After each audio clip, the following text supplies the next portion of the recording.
네, 오늘은 마태복음 6장 25절에서 34절 본문으로 아침 메시지를 나누겠습니다. 오늘 본문 참 많은 분들이 위로를 받고 우리에게 잘 알려져 있는 본문입니다. 근데 한 가지 궁금한 것은 이 본문을 많은 사람들이 접하면서 위로는 받지만 얼마나 이런 하나님을 경험하면서 살고 있는지 조금 의구심이 듭니다. 이러한 말씀들이 우리의 삶에 너무나도 실제적인 그런 모습으로 다가오기 때문에 이게 단순히 그냥 읽고 그냥 위로만 받기에는 너무나도 아까운 말씀이기 때문인 것이죠.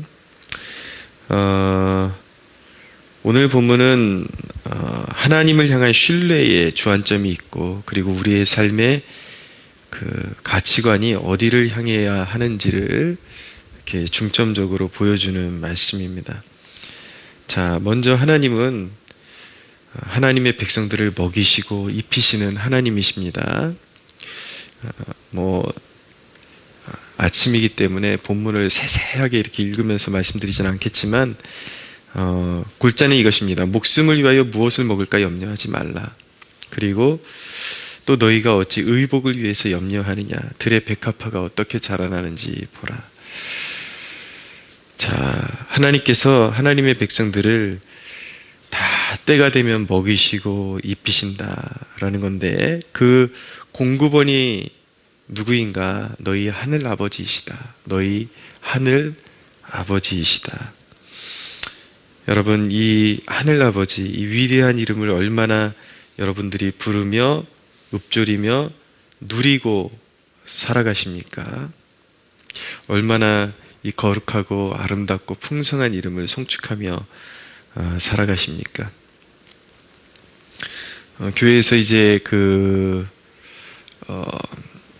하나님에 관해서 이렇게 소개하거나 설명해야 될 때 삼위일체적으로 접근을 하는데, 아무래도 구속 역사의 중심에 이제 그리스도께서 계시니까 예수 그리스도의 구속 사역에 대해서 계속 주기적으로 얘기하게 되는데, 결국은 예수님의 구속 사역을 통해서 이루게 되는 그 열매, 그 결론은 무엇입니까? 아버지와의 연합이 끊어졌던 관계가, 하나님 아버지와의 그 끊어졌던 관계가 다시 화해하게 되고 연합하게 되는 것이거든요. 그 축복인데, 정작 그 삼위일체의 그런 성호를 거론할 때에 예수님, 성령님은 자주 거론하지만 의외로 아버지 하나님이 잘 거론되지 않는 그런 안타까운 모습 발견할 때가 있습니다.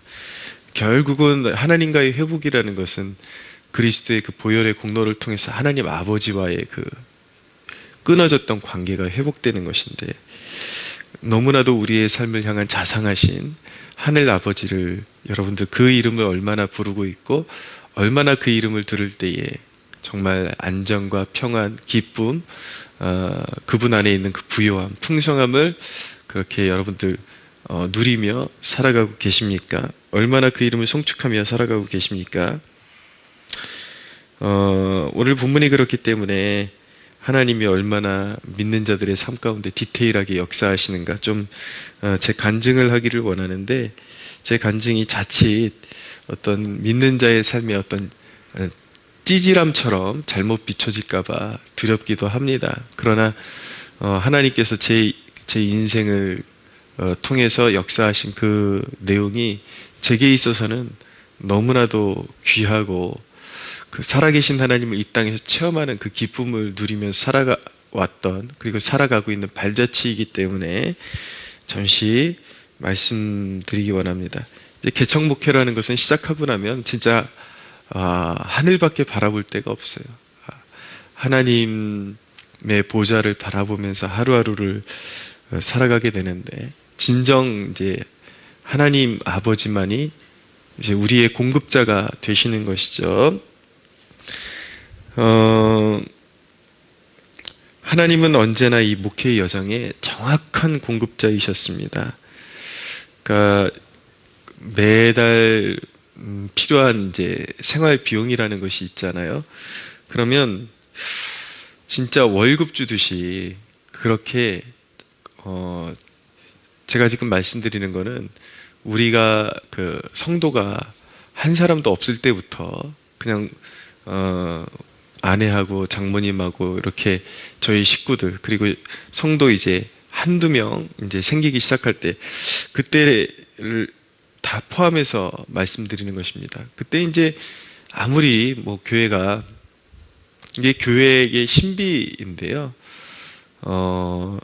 최근에 사람들이 그런 말을 하잖아요. 목회자들이 예배를 이렇게 세상 말대로 강행하려고 하는 그 이유는 다 돈 벌려고 하는 것이다. 근데 여러분 참 무식한 사람들이에요.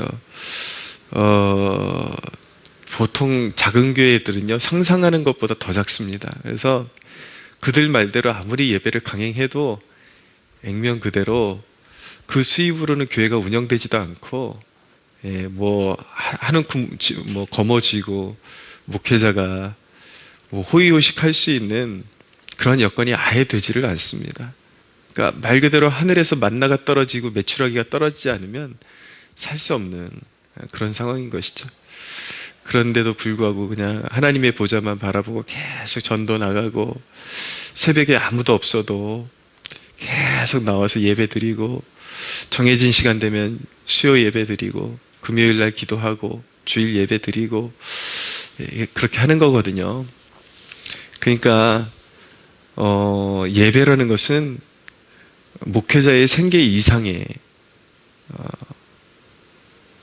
정말 목에 칼을 들이대도 감당해야 되는 그 무게감이라는 것이 있기 때문에 예배를 지켜나가는 것이지, 그렇게 무식하고 저속한 사람들이 말하는 것 같은 먹고 살기 위해서 예배를 지켜나가는 것은 아니다.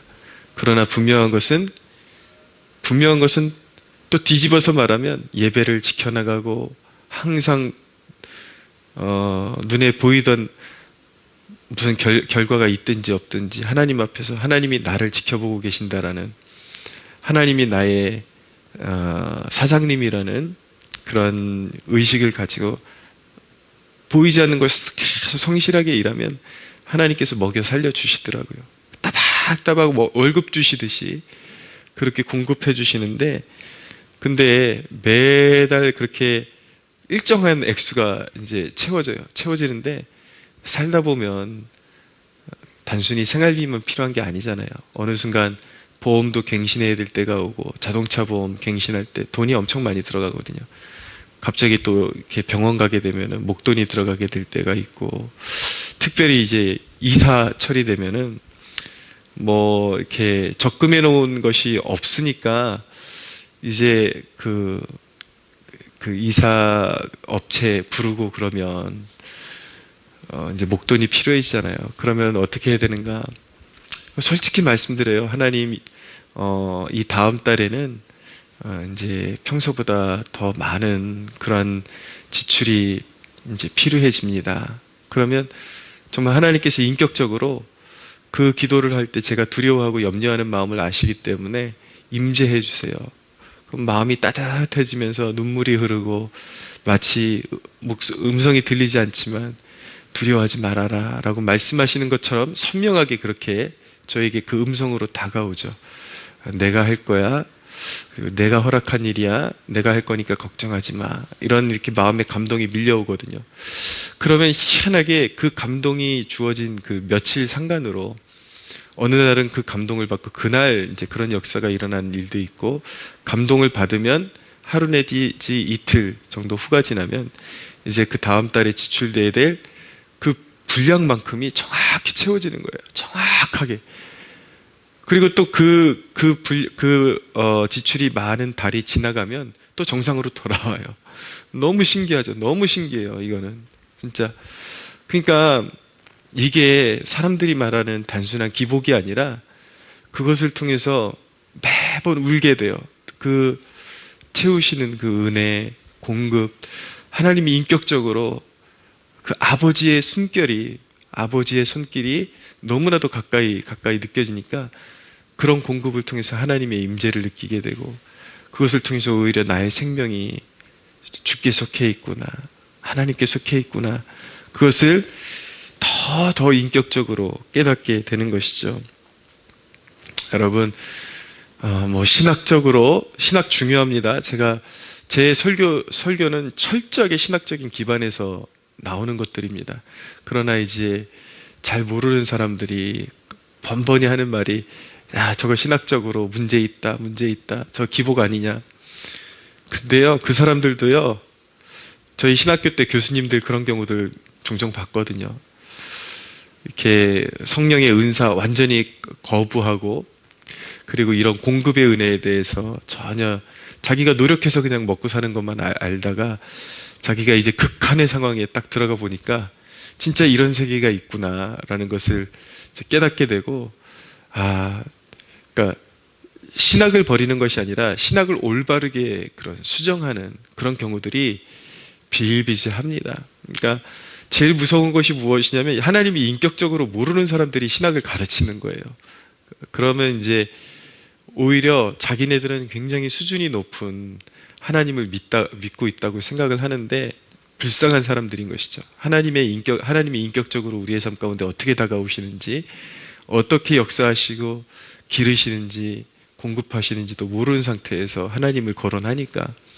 근데 우리 하나님은 정말 먹이시고 기르시고 인격적이시고, 그런 하나님이십니다.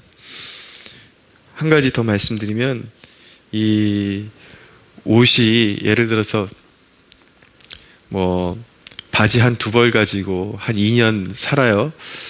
그러면 이제 막 여름에 땀 흘리고 그거 입고 이제 무릎 꿇고 계속 기도하다 보면 생각보다 옷이 쉽게 헤어질 때가 있습니다. 어느 순간은 이제 바지가 그냥 쭉 찢어져 가지고 더 이상 입을 수 없는 그런 상태가 돼버려요. 그러면 이제 물도 다 빠지고 헤어지고 그런 옷 이제 바지 하나 입고서 하나님 이제 옷 사야 될 시즌이 된 것 같습니다. 몇 벌 더 필요한 것 같습니다. 계절 바뀔 때에 필요한 옷들, 이제 필요해질 때에 하나님 앞에 넌지시 말씀드리죠. 그러면 또 감동이 와요. 그런 것까지 감동이 와요. 감동이 오면 한 이틀 상간으로 또 옷 살 돈이 채워지고 그래서 옷 정확하게 살 수 있는 그런 공급이 이루어지고, 이런 일들이 있습니다. 그래서 이렇게 계속 먹이시고 채우시면서 목회 감당하게 하시는 거예요. 그러면 또 이제 이렇게 간증하면, 야, 그거는 목회자의 특수한 상황 가운데서, 그래, 하나님이 인격적이신데 당신은 좀 특별하고 상황이 특별하고 또 목회자니까 하나님이 그렇게 돌보시겠지. 항상 그건 이제 삐딱이 믿음이라고 생각하거든요. 저는 항상 무엇을 하든지 인정하긴 해요. 또 어떤 사람들은, 그래, 인격적인 하나님이 계셔, 그렇게 하니 하나님이 하시지. 근데 당신은 목회자니까 늘 그래 삐딱하게, 당신은 누구이니까, 당신은 어떤 상황이니까. 근데 나는 다르다라는 거예요. 나는 회사원인데 일해야지, 누가 안 일해요? 그것은 무엇이냐면 하나님이 그 사람의 상황마다 그 사람에 맞게 정확하게, 또 여러분들은 이런 목회, 어떤 이런 미자립교회나 어떤 선교지에 여러분들이 공급원의 역할을 감당하고 있는 거거든요. 후원자, 그리고 또 공급원으로서. 그러면 여러분, 저는 그런 일도 경험했거든요. 하나님 앞에 하나님의 이 믿음의 원리대로 갈 때, 필요해질 때에, 거룩한 그런 어떤 목적을 설정했을 때에 하나님께서 그 회사원들도 필요하면 월급 더 받게 해주시려고 진급도 시켜주시고, 하나님이 역사해 주시는 그 방법은 너무나도 다양하고 비일비재해서, 제가 경험했던 그런 손길 외에도 여러분들이 처한 수만 가지의 상황에 맞게 하나님은 동일하신 원리로 공급하시고 인도하시고 먹이시고 여러분들의 지경을 넓히시고, 이렇게 역사하시는 분이 우리 아버지이시다. 이것을 깨닫는 아침 되기를 바랍니다. 자, 이 본문에 오해가 있을 수 있는데,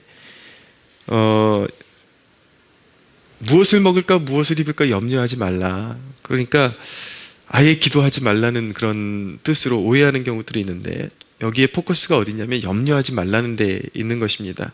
그러므로 염려하여 이르기를, 다 알고 계시니까 무엇을 먹을까, 무엇을 마실까, 무엇을 입을까 하지 말라. 스스로 고민하지 말라는 것입니다. 구하지 말라는 것이 아니라. 그러나 이제 이런 것들이 주안점이 맞춰져 있는 것, 기도의 주안점이 맞춰져 있는 것은 다 이방인과 같은 태도다라는 것을 말씀하고 있는 것이죠. 그러니까 구하지 말라는 것이 아니라 포커스는 염려하지 말라는 것이고, 필요한 순간에는 구할 수 있다. 감사함으로. 주기도문에도 일용할 양식을 구하라라고 말씀하고 있지 않습니까? 그러나 이 본문의 그 핵심 포커스는 무엇이냐면, 평소에 기도 생활하고 하나님과의 관계를 갖는데 먹고 입는 문제, 이런 걸 가지고 소진하면서 이런 걸 구하느라 시간을 소진하지 말아라. 염려하는데 소진하지 말아라. 염려에서 나온 그 기도를 매일 먹을 거, 입을 거 염려하면서 기도 시간을 소진하지 말아라. 신앙을 소진하지 말아라. 거기에 메시지가 있는 것입니다. 그러나 정말 필요가 있을 때는, 필요가 앞에 당면했을 때는 이런 것들을 아무것도 염려하지 말고 다만 모든 일에 기도와 간구로, 감사함으로 하나님께 아뢰라. 이것을 통해서 오히려 더 우리의 삶 가운데 섬세하게 역사하시는 인격적인 하나님을 경험할 수 있는 기회가 된다는 것을 또한 기억해야 하는 것입니다. 사랑하는 여러분, 오늘 하나님께서 이스라엘 백성들을 광야에서 옷이 헤어지지 않게 하셨다. 그리고 만나와 메추라기를 주시고 항상 부족함이 없게 하셨다는데, 오늘날의 역사인 것입니다. 조지 밀러의 하나님, 5만 번 기도응답을 받았던 고아들의 아버지, 먹을 것 아무것도, 고아들한테 먹일 것 하나 없는 그 상황에서 늘 하나님 앞에 간구하고 기도하고 하나님의 공급으로 2,000명의 고아들을 먹이고, 그들의 그 터전을, 보금자리를 마련해 주었던 그 조지 밀러의 삶을 보십시오. 그 조지 밀러를 이끌어 주셨던, 일평생 이끌어 주셨던 하나님이 저와 여러분의 하나님이라니까요. 믿으십시오. 오늘 그 아버지의 자상하심, 수천 년 전에 이스라엘을 먹이시고 기르셨던 아버지가 바로 나의 아버지, 우리의 아버지라는 사실을 기억하십시오. 그 하나님 아버지의 자상하심을 깊이 묵상하는 하루 되시기 바랍니다. 여러분, 주님은 평소에 우리의 기도와 관심이 어디에 집중되어 있어야 할지를 오늘 본문을 통해서 보이시는 것입니다. 33절에 보니까, 그런즉 너희는 먼저 그의 나라와 그의 의를 구하라. 그리하면 이 모든 것을 너희에게 더하시리라. 먹고 사는데 인생의 주안점을 두지 말고 먼저 그의 나라와 그의 의에 인생의 가치관, 포커스를 두라는 것입니다. 평소에도 항상 하나님의 나라가 먼저, 하나님이 기뻐하시는 것이 먼저, 그리고 중요한 선택의 순간에도 하나님이 기뻐하시는 것을 가장 중심에 두고, 먹는 것을 중심에 두고 무언가를 선택하게 되면 반드시 유괴 열매를 맺게 됩니다. 그런데 하나님의 의, 하나님의 기쁨을 앞세우면 먹고 입는 것이 따라오는 것입니다. 단순히 먹고 입는 것이 아니라 인생의 제반이 따라오게 되어 있는 것입니다. 그러니까 먹고 입는 것을 따라가다가 폭망하는 인생 살아가지 말고, 항상 그것을, 육의 욕구를 중심으로 무언가를 결정하고 생각하고 하는 것이 아니라 항상 먼저 그의 나라와 그의 의를 구하라는 주님의 뜻을 따라서 인생을 설정하고 살아가야 되는 것이죠. 아침이라서 조금 더 말하고 싶은데 조심스럽긴 하지만 이 부분 꼭 말씀드리고 마쳐야 되겠습니다.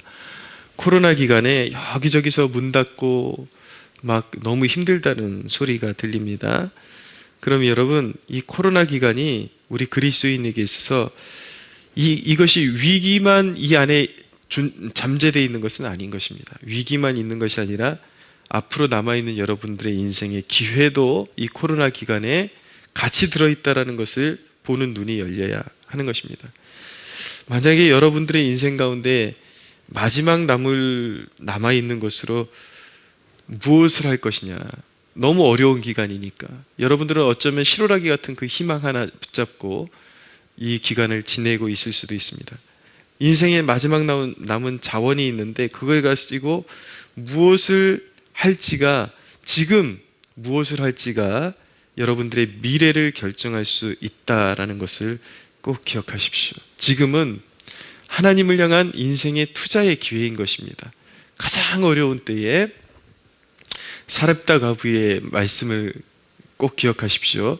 가루 조금과 기름 조금을 가지고 이제 기근이 심하게 들어가지고 먹고 죽으려고 하고 있던 차에 엘리야라는 선지자를 통해서 엘리야가 보냄을 받아서 왔는데, 이 과부에게 요구했던 것이 무엇이냐면, 너의 마지막 남은 그 가루와 기름을 가지고 너희를 위해서, 너희 자녀를 위해서 먼저 먹지 말고 나를 위해서 그 떡을 구워와라. 이해가 가지 않았지만 그 말씀에 순종했을 때에 이 딸의 가정에, 이 과부의 가정에 기근 내내 기름과 그런 가루가 떨어지지 않는 기적이 계속 일어나는 것입니다. 여러분, 이 성도들이요, 하나님 앞엔 그렇게 인색한데 이게 아예 없는 게 아니더라고요. 어느 순간 보니까 제가 목회자 아들로 태어나서 성도들이 이게 안고 일어서는 그 과정을 수없이 봐왔지 않겠습니까? 그래서 이제는 이야기를 듣다 보면 어떤 성도의 이야기를 듣다 보면은 다 듣지 않아도 한 3분의 1 절반만 들어도 이 유형이 다 들어와요. 아, 저 사람 지금 이런 일 겪고 있구나. 어떤 유형이구나. 그럼 보면은 하나님 앞에 드릴 건 없어도 또 어디서 또 큰 돈을 갖다가 누군가가 그렇게 제안을 하는 거예요. 지금 투자하면은 그거 3배, 4배 뭐 이렇게 돌려받을 수 있다. 거기에 투자를 했다라는 거예요. 근데 결론은 무엇이겠습니까? 못 받는 거죠. 아, 저거 못 받겠구나. 그런 생각이 이제 들어오는데 아니나 다를까 못 받게 되는 거예요. 꼭 이제 어렵다 그러면 사람들이 하나님 앞에 그것을 하나님 나라에 투자하는 것이 아니라 이제 주식 투자하고, 갑자기 이제 우발적으로 주식 투자하고 그런 몇 배로 돌려주겠다는 사람한테 이제 확 큰 돈을 갖다가 이제 밀어 넣어버린단 말이에요. 그러고서 이제 쫄딱 이제 다 털리는 경우들이 한두 번이 아닙니다. 만약에 이 설교를 듣는 분들 가운데 그런 이제 이 코로나 기간에 그런 인생의 끝자락에서 간당간당 마지막 남은 자원을 가지고 무엇을 해야 될까, 그런 걱정 가운데 있는 분이 있다면 주위를 둘러보십시오. 그리고 하나님이 보여주시는 곳을 찾으십시오. 정말 지금 필요한 선교지, 정말 필요한 곳, 정말 지금 수술비가 없어서 간당간당한 그 누군가가 있다면 과감하게 하나님의 의를 위해서, 나라를 위해서 흘려보내십시오. 어차피 여러분들이 가지고 있는 자원이 코로나 기간이 끝나도 그것으로 무엇을 하기는 힘들 거예요. 그거 그냥 쥐고 인간적인 욕심으로 그렇게 살려고 하지 말고 먼저 그의 나라와 그의 의를 구하라. 가장 필요한 선교지나 가장 지금 필요한 이웃이나 누군가 하나님 나라의 선한 사업이나 이런 것이 지금 진행되고 있는 곳이 있다면 그곳에 투자하십시오. 그러면 여러분들에게 화창한 그런 미래가, 하나님께서 그런 미래를 반드시 열어주실 것입니다. 하늘 아버지가 여러분의 아버지이십니까? 모든 신뢰를 보여드리십시오. 여러분, 내일 일을 위하여 염려하지 말라라고 말씀하고 있는데, 내일 먹을 걸 염려하지 말고 오늘 어떻게 여러분들의 인생의 내용을 뜻깊게 살아갈지, 하나님의 영광을 위해 살아갈지 그것을 고민하십시오. 하나님께서 여러분들의 삶을 책임지시고 아름답게 이끌어 주실 것입니다.